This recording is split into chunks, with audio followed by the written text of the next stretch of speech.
Hello friends, welcome in today's video. आज का video मेरा लास्ट वीडियो के ही कंटिन्यूएशन में है, जिसमें मैं आप लोगों को जीएसटीआर 2B फॉर्म को डिटेल में समझाऊंगी। जैसे मैंने आपको लास्ट वीडियो में बताया था कि जीएसटीआर 2B एक स्टेटमेंट है जो कि हर रजिस्टर्ड पर्सन के लिए अवेलेबल होगी हर महीने।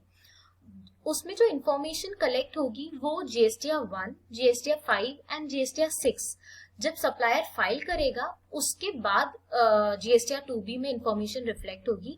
और आइस गेट से, आइस गेट में इंपोर्ट और एक्सपोर्ट ऑफ गुड्स और सर्विसेज से रिलेटेड इंफॉर्मेशन रिफ्लेक्ट होती है, वो भी जीएसटीआर 2B में रिफ्लेक्ट होगी। जीएसटीआर 2B नेक्स्ट महीने की 12 तक जनरेट हो जाएगा। मतलब इसकी जो कट ऑफ डेट रहेगी 12th of the current month से 11th of the next month. इस बीच में जो भी सप्लायर्स ने GSTR 1, GSTR 5 and GSTR 6 file करेंगे तो उससे जीएसटीआर 2B में इंफॉर्मेशन रिफ्लेक्ट होगी, जिससे कि जो रजिस्टर्ड पर्सन है वो कितना आईटीसी क्लेम करना है और कितना नहीं क्लेम करना है उनको पता चल जाएगा जीएसटीआर 2B से।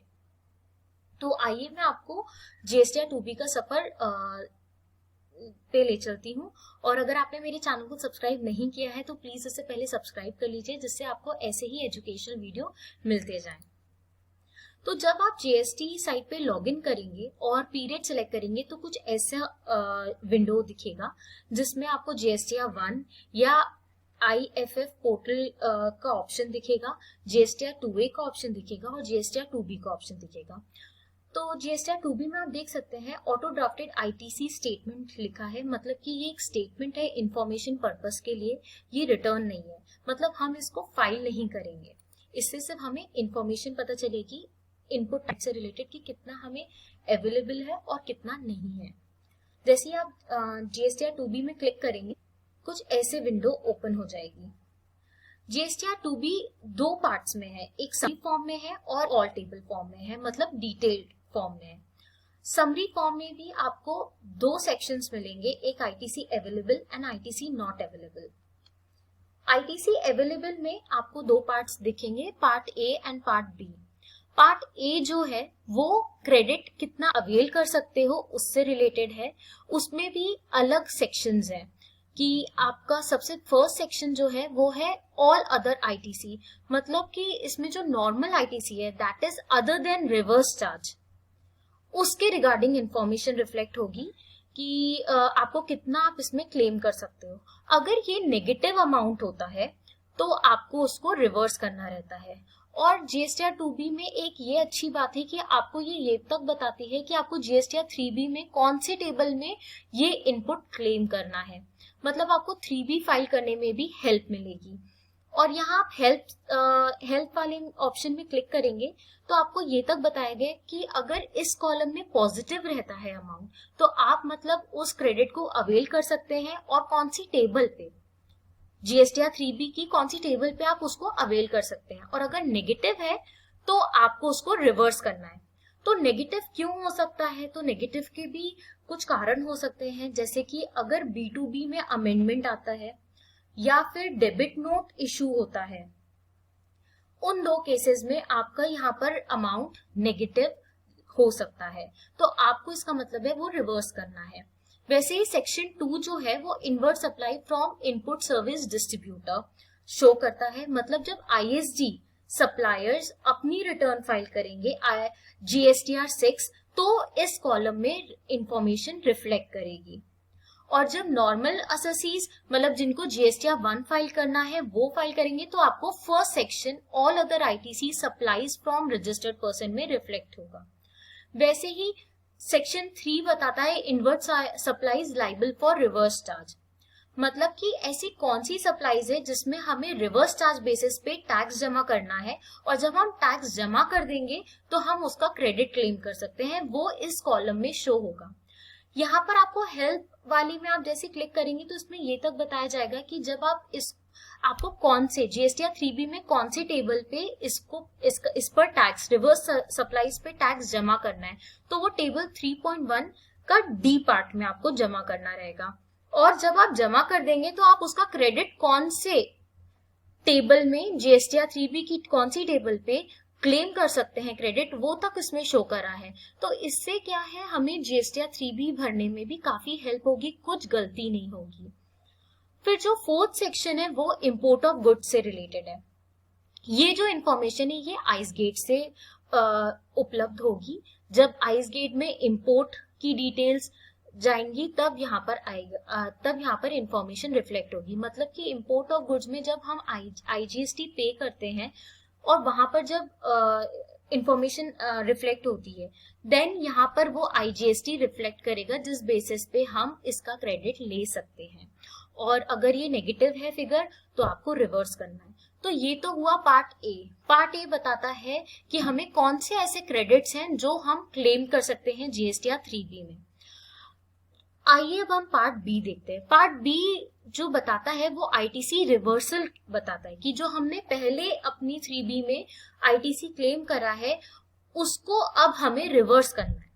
तो उसके कारण है, कारण भी यहाँ पर बताएं। जैसे आप अदर्स में क्लिक करेंगे तो आपको यहाँ कारण पता चल जाएंगे कि हमारे सप्लायर ने क्रेडिट नोट इशू कर दिया है, या जो क्रेडिट नोट्स है उसमें पेमेंट है, रिवर्स चार्ज में क्रेडिट नोट इशू हुआ है। ये सारे जो रीजंस है, इस बेसिस में आपको आईटीसी रिवर्स करना है। अगर ये पॉजिटिव अमाउंट होता है इस कॉलम में, ये सारे कॉलम्स में अगर पॉजिटिव होता है अमाउंट, तो आपको इसका मतलब है वो रिवर्स करना है। और अगर इसमें नेगेटिव होता है, इसका मतलब है कि जो क्रेडिट आपने रिवर्स कर दिया था पहले जीएसटीआर 3B में, on the basis of credit note आपने जो रिवर्स कर दिया था 3B में, वो आप रिक्लेम कर सकते हो अगर नेगेटिव होता है फिगर। तो ये सारी चीजें आप यहाँ हेल्प वाले में भी देख सकते हैं, हेल्प में भी एक्सप्लेन करा गया है। अगर आप भूल जाएंगे तो यहाँ पर सारी चीजें बहुत अच्छे से एक्सप्लेन करी गई है। तो 2B में ये बहुत अच्छी बात है कि हम लोगों को इससे 3B भी हम फाइल कर सकते हैं जिसमें कोई गलती नहीं हो, और वो ये तक बताता है कि नेगेटिव फिगर है तो नेगेटिव फिगर का क्या मतलब है, आपको क्या एक्शन लेना है। तो ये तो मैंने आप लोगों को अभी आईटीसी अवेलेबल वाला पार्ट बताया है जिसमें 2 सेक्शन है, part A and part B. ITC available में ये बताया जाता है कितना आप क्लेम करेंगे, और पार्ट बी में आपने जो क्लेम करा है उसमें आप कितना रिवर्स करेंगे, ये चीज बताई जाती है। आइए अब अपन second section ITC not available पे देखते हैं। आईटीसी नॉट अवेलेबल में भी 2 पार्ट्स हैं, part A and part B. जो पार्ट ए है, पार्ट ए में ये बताया जाता है कि कौन कौन से ऐसे आईटीसी है, इनपुट टैक्स क्रेडिट्स हैं, जिसका आपको नहीं लेना है क्रेडिट। दैट मीन्स ये सिर्फ इंफॉर्मेशन पर्पस के लिए कि ऐसे कौन से सप्लाईज हैं, सप्लायर ने आपकी रिटर्न फाइल करी है और आपको वो क्रेडिट अवेलेबल नहीं है। तो इसका भी एडवाइजरी इशू हुई है जीएसटीआर 2B में। एडवाइजरी में ये एक्सप्लेन करा गया है कि 2 कारण हो सकते हैं, 2 कारण के वजह से आपका आईटीसी नॉट अवेलेबल में क्रेडिट शो हो सकता है। पहला तो जो जीएसटी एक्ट में अपना सेक्शन है 36, जो सेक्शन 16 सबसेक्शन 4 है, वो हमें इनएलिजिबल क्रेडिट से रिलेटेड बताता है। अगर वो वाली सप्लाईज हैं, इनएलिजिबल क्रेडिट वाली सप्लाईज हैं, तो उस कारण भी आपको यहाँ पर इस सेक्शन में आपका क्रेडिट शो हो सकता है। और दूसरा रीजन जो एडवाइजरी ने बताया वो ये है कि अगर सप्लायर और प्लेस ऑफ सप्लाई एक स्टेट में एंड रिसिपिएंट दूसरे स्टेट में है, तब भी क्रेडिट अवेलेबल नहीं रहता है, क्योंकि स्टेट अलग हो जाता है। आप ये सब तो जानते हैं कि जो जीएसटी लगता है वो on the basis of place of supply लगता है।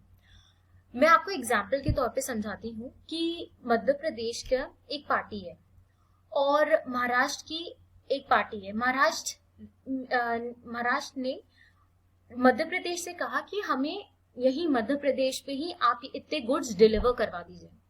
तो मेरे केस में जो सप्लायर है मध्य प्रदेश का, वो मध्य प्रदेश में ही है, और जो गुड्स सप्लाई हो रहे हैं वो भी मध्य प्रदेश में हो रहे हैं। मतलब प्लेस ऑफ सप्लाई कहाँ हुआ? मध्य प्रदेश में हुआ। रिसिपिएंट कहाँ बैठा है? रिसिपिएंट महाराष्ट्र में है।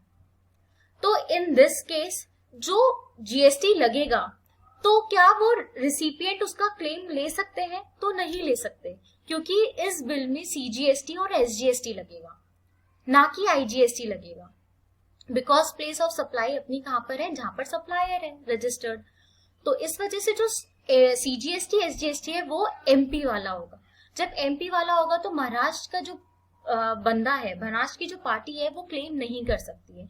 तो दैट्स वाई वो ब्लॉक क्रेडिट हो गए। ब्लॉक क्रेडिट हो गए तो वो भी आईटीसी नॉट अवेलेबल में शो होंगे।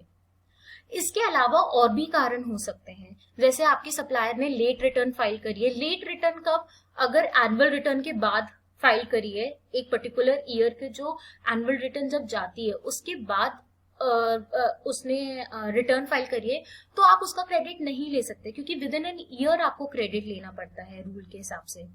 तो ये सारे कारण हैं जिसके वजह से आपको इस सेक्शन में आपका क्रेडिट शो हो सकता है। तो यहाँ पर भी 3 सेक्शंस हैं पार्ट ए में। All other ITC that means supplies other than reverse charge में जो भी जीएसटी अमाउंट है वो इस सेक्शन में रिफ्लेक्ट करेगा, और इसका आपको क्रेडिट नहीं लेना है, ये सिर्फ और सिर्फ इंफॉर्मेशन पर्पस के लिए है। वैसे ही आपका सेकेंड सेक्शन है आईएसडी से related, inward supply from ISD, input service distributor. जब वो रिटर्न फाइल करेंगे तब आपका ये यहाँ पर शो होगा, इस सेक्शन में शो होगा। थर्ड सेक्शन है inward supply liable for reverse charge. ऐसे कुछ रिवर्स चार्जेस जिन पे आपको टैक्स देना है बट आप क्रेडिट नहीं ले सकते, तो आपको इस कॉलम, इस सेक्शन में आपका क्रेडिट शो होगा। इसमें भी इस सेक्शन में जो हेल्प दिया है, हेल्प में उन्हें ये बताया गया है कि इसका जो टैक्स है आप कौन सी टेबल पे, जीएसटीआर 3B की कौन सी टेबल पे पे करेंगे और आपको उसका क्रेडिट नहीं लेना है। वैसे ही पार्ट बी है। पार्ट बी अपना जो बताता है वो बताता है क्रेडिट नोट से रिलेटेड, कि ऐसे कौन से क्रेडिट नोट्स के ऊपर आईटीसी है जिसका आपको अवेलेबल नहीं है आईटीसी। इसमें हेल्प में लिखा है कि अगर इसमें आपको कोई भी अमाउंट रिफ्लेक्ट कर रहा है तो आपको उसको रिवर्स करना है, मतलब आपने इससे पहले ले चुका है क्रेडिट तो अब आपको उसको रिवर्स करना रहेगा। तो ये हुआ अपना समरी में 2 section, ITC available and ITC not available. आइए मैं आपको डिटेल में और बताती हूँ कि कैसे डिटेल में दिखता है जीएसटीआर 2B। तो आप ऑल टेबल में क्लिक करेंगे तो आपको सप्लायर वाइज डिटेल मिल जाएगी और डॉक्यूमेंट डिटेल भी मिल जाएगी। सप्लायर वाइज कुछ ऐसे दिखेगा और डॉक्यूमेंट्स डिटेल में डॉक्यूमेंट वाइज आपको सारी इंफॉर्मेशन मिल जाएगी, जिसमें GSTN of supplier, trade name, invoice number, invoice type, invoice date, invoice value, place of supply, supply attract reverse charge, मतलब क्या ये रिवर्स चार्ज इसमें एप्लीकेबल है, यस या नो, ये तक बताया जाएगा। Taxable value, IGST amount, CGST amount, SGST amount, cess, GSTR 1 किस पीरियड से रिलेट करता है, आईएफएफ पोर्टल जीएसटीआर 5 ये किस पीरियड से है, वैसे ही उसकी डेट ऑफ फाइलिंग भी बताया जाएगा। इससे आपको ये पता चल जाएगा कि आपके जो सप्लायर है उनने लेट रिटर्न फाइल की है या within due date file करी है, और उसका आईटीसी अवेलेबल है या नहीं है, और अगर नहीं है तो विथ रीजन बताया जाता है। देखिए 2B कितना डिटेल्ड है और कितना हेल्पफुल है। तो मैं आपको ये बताती हूँ, जीएसटीआर 1, आईएफएफ और जीएसटीआर 5 पीरियड, ये जो पीरियड का कॉलम है इससे आपको ये हेल्प मिलती है कि ये जो मेरा इनपुट है ये आपके कौन से 2A में दिखेगा। जैसे कि मैं फर्स्ट की बात करूं तो ये फरवरी मंथ के जीएसटीआर 1 है, दैट मीन्स ये मेरे फरवरी के 2A में दिखेगी। और मैंने खैर ये जो 2B है ये भी फरवरी का फाइल खोला है, तो इस वजह से आपको फरवरी का यहाँ पर दिख रहा है। बट यहाँ पर आप देखिए फोर्थ वाले पॉइंट पे ये जनवरी से बिलोंग करता है, बट मेरे जो सप्लायर है उनने लेट रिटर्न फाइल करी है। जनवरी की जो रिटर्न है वो 11 तक फाइल हो जानी चाहिए थी, बट उन्होंने 22 फरवरी को करी है, इस वजह से ये मेरे फरवरी के 2B में दिख रहा है। बट ये 2A किस पे रिफ्लेक्ट करेगा, कौन सी 2A में, तो ये जनवरी के 2A में। देन फिर एक जनवरी 19 वाला है, जनवरी 19 का बिल है जो अब सप्लायर ने फाइल करी है रिटर्न, तो जिस कारण मेरा जो आईटीसी अवेलेबिलिटी है वो नो हो जाती है, मतलब मैं इसका क्रेडिट नहीं ले सकती। और बकायदा रीजन भी बताया उसमें कि return file post annual cut off, जिस कारणवश मैं नहीं ले सकती।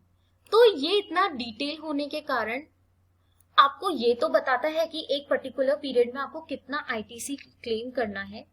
और आप रिकंसाइल कर पाए अपनी बुक से, जिससे कि आपको क्रेडिट जो रिवर्स करना है as per GST act and rules वो रिवर्स कर पाए, एक क्रेडिट को 2 बार क्लेम ना कर पाए, एंड जो रिवर्स चार्ज पे टैक्स पे करना है आप उसको पे कर पाए। तो ये सारी इंफॉर्मेशन जीएसटीआर 2B से आपको मिल जाएंगी। इसलिए ही ट्विटर में आप लोगों को पता होगा, या नहीं तो ट्विटर पे गवर्नमेंट ने जीएसटी गवर्नमेंट ने उसमें क्लियर करा है कि आपको जो आईटीसी लेना है जीएसटीआर 3B फाइल करते टाइम वो 2B से ही लेना है। इसलिए अब जीएसटीआर 2B एक इम्पॉर्टेंट फॉर्म है जिससे आपको आईटीसी क्लेम करना है। तो आपको ये अच्छे से समझ आ गया होगा। तो आप प्लीज मेरे वीडियो को लाइक करें, चैनल को सब्सक्राइब करें और इस वीडियो को शेयर करें। Thank you.